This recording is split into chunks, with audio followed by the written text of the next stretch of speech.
Hello, and thank you for tuning in to Stuff I Heard. This is the Stuff I Heard podcast, hosted by myself, Joshua Peak. Today is Wednesday, September the 19th. I gotta be honest, I'm coming in here hot and heavy. It's been a heck of a few days since the hurricane. I know I did a hurricane update on YouTube. If you guys want to check that out at Joshua Peak on YouTube. I was showing kind of what was going on with the hurricane and how Hurricane Florence downgraded from a Category 4 to a Category 1 and basically continued to rain non-stop forever. That's why I put that little song in the beginning, Jars of Clay. The song is called Flood. What's happening now is a large part of our area is flooding because of the rain. Now, today I had a special task of going from where I live in Florence, South Carolina, up to just outside of Wilmington, North Carolina. Now, if you look at a map where the roads are, there is Highway 40 that runs into Wilmington, but if you look at it on the internet right now, it is a river. Highway 74 also runs into Wilmington from I-95, and if you look at it, a large part of it is also a river now. So, we did find a road that goes in, Highway 421, that comes from Dunn, North Carolina, down towards Wilmington. But to get to Dunn, I had to take a very long detour. Now, this road, if I were to leave here and head towards Wilmington, or a drop site, and I were able to take 95 and 74 like I normally do, I could probably get there in about 2.5 hours. Now, today it took close to 7 hours to get there because of the detours and because of roads being completely shut down due to flooding waters. When I made this trip and I picked up the drivers I was supposed to pick up, we had a third driver who kind of did his own thing, and he went the way we weren't supposed to go. He went to the beach and went across Highway 90. He went to 22 to 90 and then somehow cut over into 17 and then got up there. And this morning when I looked at the SCDOT website, that was all flooded. But he made it. He said that when he got up there, things were cut back to one lane, but he was able to get through with no problem. He got there at about 10 something this morning, and I didn't get there until much, much later, to the point that they sent somebody else from Florence, and they were able to leave Florence and go that way and pick him up and come back in less time than it took me to even get there with the other guys. So he took a chance.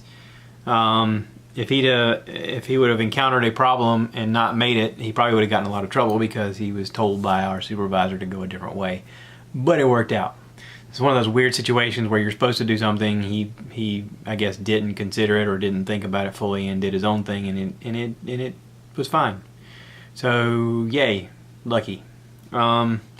Tomorrow I'm headed back to the area, and this time I'm going to try and head the way we came home, which is the same way he went. And hopefully the roads are going to be open. Now, here's the problem is, when I got off work, I got on 95 to head home, and they were shutting down 95 due to anticipated flooding that was coming, because apparently the rivers are rising. I looked on the internet, and on Facebook, there's a few people that I know who work in the media, and they forwarded information saying, yeah, by the time everybody gets up in the morning, the I-95 is going to be shut down, both lanes from the Darlington exit, which is 164, all the way into Dillon, which is at the South Carolina-North Carolina line. They're anticipating water covering the road all over the place. Now, this afternoon, when I was making the trip back from the drop yard, one of the drivers I picked up said, why does it flood here when it has been raining? And, you know, some things you consider in life and you learn about over time, and something that I learned when I was in the military, I was stationed out west and in California, and we would get these reports every now and then of accidents that happened with our troops, and there was a problem near the Grand Canyon where flash floods were kind of common. What would happen is you're in a dry, arid place, and a storm would happen in higher elevation, and this storm would drop a ton of water. Well, that water's supposed to go somewhere. Where it goes is where the people are. These people they're out having a good day looking at the canyon. Oh my God, this is so pretty. And all of a sudden a tidal wave of water comes down the mountain, builds up momentum, and forces them into the gorge and basically either pummels them to death or drowns them in the process. I described it to this guy as a snowball. I said, you know when you're watching cartoons and the snowball starts off as a little tiny pebble, and then as it's going downhill, it gains momentum, it gets bigger and bigger and bigger, and before long it's so massive and so fast that nobody can get out of the way. That's kind of what's happening here. There's a lot of rain that's fallen in a lot of places, and there are levees and dams that are built to hold water, but at a certain point they're either cresting the top or they're breaking the dams, or the dams, or the people that regulate the dams have decided to release them at different times to try and alleviate pressure on the dam so that it doesn't bust. And what happens is when that water's let go, it's going gradually downhill, basically in elevation. It's going down elevation in the direction that the river's supposed to go. The way our rivers go, they all go out eventually to the ocean. So as they're going down, they're gaining force and they're gaining momentum and they're gaining in size. And I'm looking over the sides of these bridges where normally the water is 20 to 30 feet below us, and now it's at the bridge and at times on the bridge or over the bridge. It's tremendous. It is a tremendous amount of water, and I don't think everybody understands what is happening with the hurricane now that the hurricane is gone. The fact that it was downgraded to a class 1 did mean less wind damage, but the fact that it was so slow moving and decided to sit still for so long and just continue to pick up water and throw it onto the ground very far inland has meant a lot of catastrophic flooding right now. I normally do this podcast on Tuesday or Wednesday, depending upon when I can get time to do it. I didn't have time to do it yesterday, and I honestly don't have time to do it today. But I have an obligation, and I wanted to make sure to touch base with you guys. You know, I get the fact that a lot of you are listening to this for fun, and I want to make it fun. So, with that, I'm going to stop talking about the flood now, and I am going to talk to you about this podcast that I'm listening to. It is, of course, the Joe Rogan Experience. I know you guys are sick and tired of me talking about Joe Rogan. You might as well just download the podcast now and start listening to episodes so you can be on the same page as me. Episode 1170 came out on September 10th. Tulsi Gabbard is the interview. Tulsi Gabbard, wait, don't do that. Where's the thing? Where's the info button? Come on, device. Do the thing I want you to do that I don't know how to do. Here we go. Tulsi Gabbard is an American politician of the Democratic Party serving the U.S. House of Representatives, Hawaii's second congressional district since 2013. She is fascinating.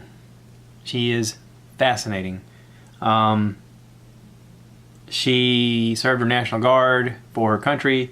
She got into politics because she realized that she wanted to make some things change, and she's making it happen. And she is motivating. She is honest. She talks about problems with our election, talks about why it's not a smart idea to go completely electronic with your votes, how voting fraud has had a lot to do with the discussions about how to change things for the future. I'm not completely done with this episode, as a matter of fact. I am an hour and 12 minutes into it, and there's another 41 minutes left. In here, Okay, sorry about that. I had to take a break. My boss was calling. We're trying to map out what to do tomorrow. Anyway, I said enough about the flood, Josh. Anyway, so check out Joe Rogan's podcast. You're going to enjoy it. Also, I listened to Second Chance Church. Really good episode. Came out this past Sunday. It's called Wasabi. The episode is called Wasabi. Talking about haters, and it talks about forgiveness. It's really powerful. Really powerful. Be prepared to feel like you've been punched in the gut listening to this. It is really good.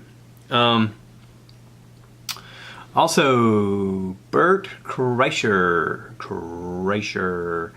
His special Secret Time is on Netflix. Check it out. Secret Time on Netflix. Bert Kreischer. Kreischer. Kreischer. I listened to his Open Tabs that came out last Thursday. That was pretty good. And he's got a new one up that I haven't heard. Episode 302. Chris D'Elia. Chris D'Elia right now is on a tear of social media stuff. Yeah, if you don't know, go follow him on Instagram or Twitter and just watch some of the stuff. It's pretty awesome. Chris D'Elia is killing it. Let's talk a little bit about Netflix, shall we? I'm watching this show, Atypical.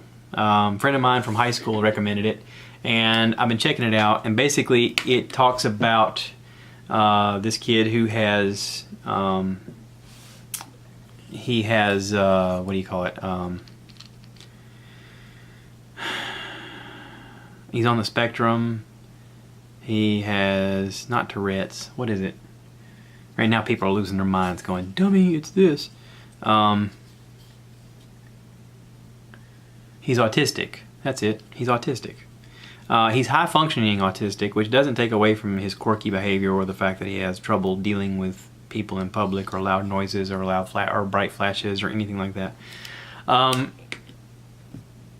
The show is about him and his family and his friends, and about how everyone kind of associates and works with each other or against each other in certain circumstances around him. And there's two seasons out. They're easy to watch. I got through 2 seasons during the hurricane whenever we didn't lose power. Whenever we didn't have our grandson underneath our foot, I watched basically 2 seasons worth with no problem. And it's fun, it's heartbreaking, it's heartwarming, it's funny, it's sad at times. Spoiler alert, in the episodes, if you're going to watch the show and you're like, don't spoil it, dude, you suck, man, just go ahead and skip past like a few minutes here because I'm going to talk about it.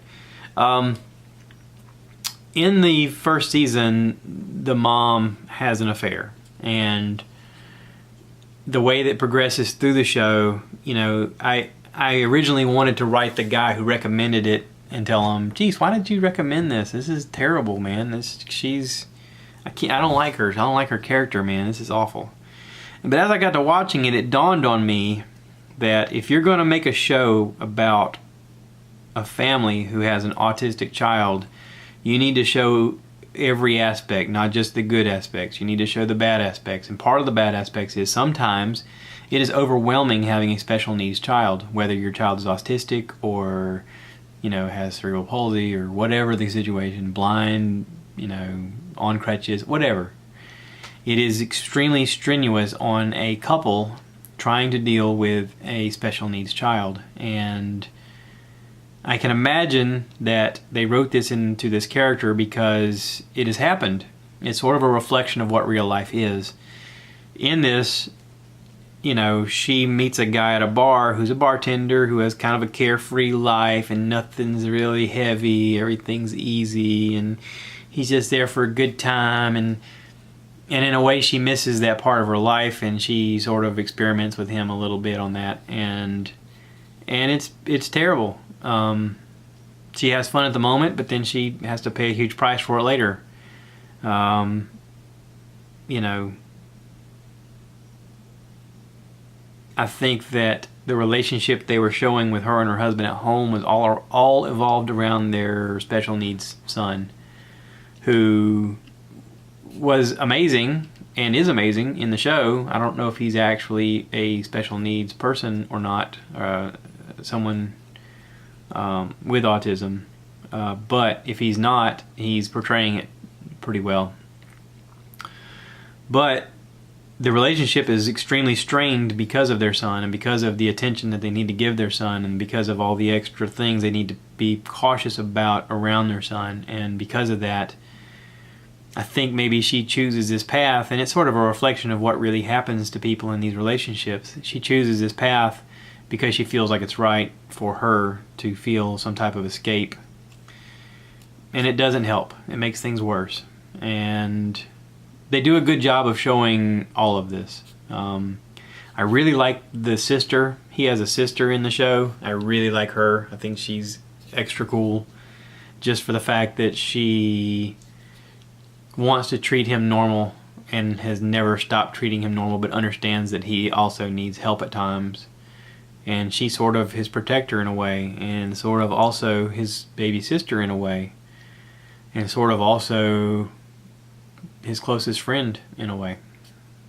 And, you know, for any set of siblings, I hope that you know, especially brother and sister combination, I hope that you guys understand, if you watch the show, I hope you understand that type of relationship and can appreciate for what they were able to achieve on screen. It's good. It's really good. Michael Rappaport plays his dad, and he struggles to connect to his son and to understand what his role is, which is understandable. It's good. I highly recommend it. I also want to recommend, I know I haven't talked about this before, but on Amazon there's a show called The Marvelous Miss Mazel. The Emmys apparently were last night. I didn't watch the Emmys, nor could I care, except for the fact that they were nominated for 14 awards and they won 8 of them. Good job. It's a good show. I highly recommend watching it. You'll be surprised. You'll be surprised how good it is. Also, The Crown apparently won. The Crown is on Netflix, and The Crown to me is one of my favorite shows. My wife and I watch it together. It's about Queen Elizabeth taking power as Queen of England, and it showcases her father, who was king before her, and him passing away, and basically her having to take the throne early in life, early in her marriage, and the strain that it puts on them. And there is a scene in the first couple of episodes where her father has passed away. This is not a spoiler. This actually happened, in case you don't follow history or whatever. But there's a scene where when your husband is the king, you're called the king mom or something like that, or maybe it's the mother of the king is the king mom. Anyway, his mother or her mother, I don't remember which, is living with them, and her husband was the king, and he had passed away. So now, yes, this would be her son. So her son was the king because her husband had died, and now that her son has died, there is a moment where she, Queen Elizabeth, comes into contact with her mother and her grandmother, and they both have to bow to her because she is now the queen. She holds the crown. The name of the show is The Crown. They have to bow to her because she is the crown. And they understand that their place is the fact that they have to respect the crown because the crown comes before all else and above all else. In their culture at the time, they believed that the crown was the next closest thing you got to God, that it was divinity that allowed them to be the leaders. And Jonathan Lithgow plays why am I drawing a blank? My brain is fried is what it is. I've been doing too much. Jonathan Lithgow plays Winston Churchill and does a fantastic job. He's one of those actors that can play a role and you forget that he's an actor at a certain point and you really buy into him being that character. And this is one of those roles. And they work good together, him and the lady who plays the queen. I don't recall her name. But anyway, if you got a chance to watch it, watch it. There's 2 seasons out. There's a 3rd one coming. It's fantastic. She won for Best Leading Woman in a Drama Series, and she deserves it. It was really good. So anyway, I'm going to wrap this up. I don't know how long I've been talking. I've lost track. But I do want to tell you guys that if you have any kind of website or something that you know of that's raising money for flood relief for this hurricane, please look into it. If there's any kind of extra blood drives, volunteer, just whatever. This is one of those times where community is needed, and if you have the opportunity and the means, please use that, and thank you. I appreciate everybody listening, and I'm sorry that I'm doing this on the 12th hour of everything, or in my case, the last hour, because I'm getting ready to go to bed. But it's all for you guys, and I hope you appreciate it. And if you think this sucks, then by all means, go make your own and see how it goes. I'm still doing 2 a week, so some will be better than others. Thanks for watching, listening. Appreciate every one of you. Bye now.